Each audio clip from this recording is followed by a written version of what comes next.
For this video, I wanted to share a background technique with you, and normally I gesso over my entire page and the whole thing is covered, but here I'm using a catalyst and I am not covering the whole page.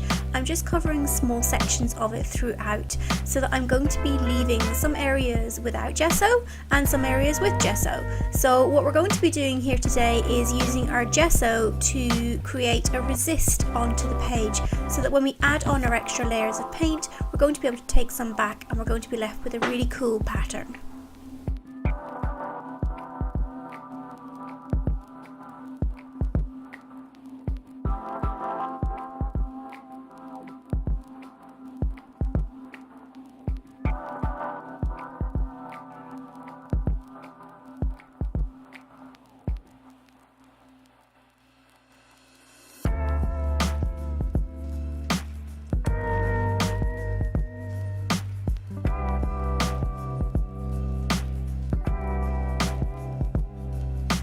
So showing white on white isn't the easiest thing, but you can see here when I tilt the page that some of the areas which are a brighter white are the gesso, and the areas that are slightly darker are the original paper underneath of my art journal page.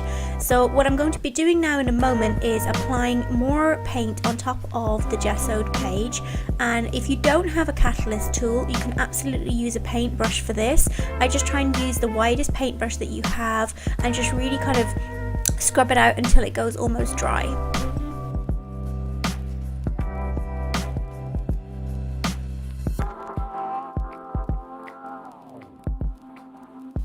So you're going to want your gesso layer underneath to be fully dried. I've used a very thin layer, so it's pretty much dried instantaneously. If you're using a paintbrush or something else to apply it, you might want to wait a few minutes or get a heat gun to it. So I've just taken some of the acrylic paints that I had to hand and I'm just slapping them all over the page. I'm not worried about where the gesso is and where the gesso is not at the moment. I'm just covering my entire page in paint. So you can use whatever colour you want and whatever paint you have to hand.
So here's my secret weapon for this technique, and it is a baby wipe. So I'm just very gently going over the page with my baby wipe. The paint is still a little bit wet, but it doesn't matter if it's not completely wet, it can still come off very easily with the wipe.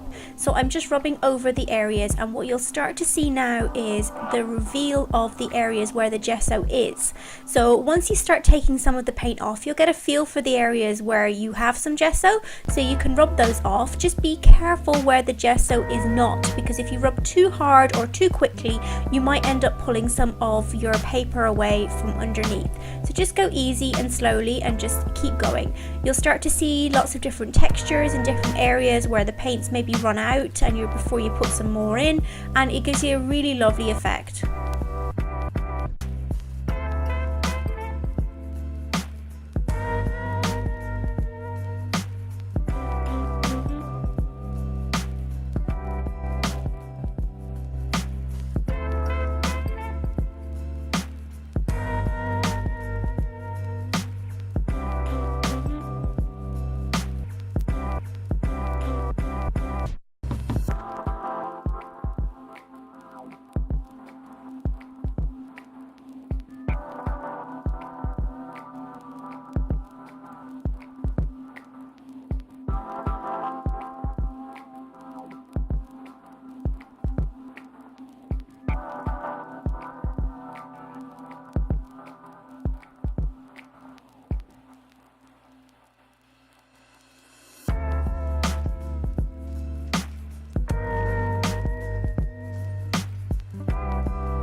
So just keep going in small areas over your page. I've sped this up so it looks like I'm scrubbing much harder and faster than I actually am. I promise you I was going quite slow on this.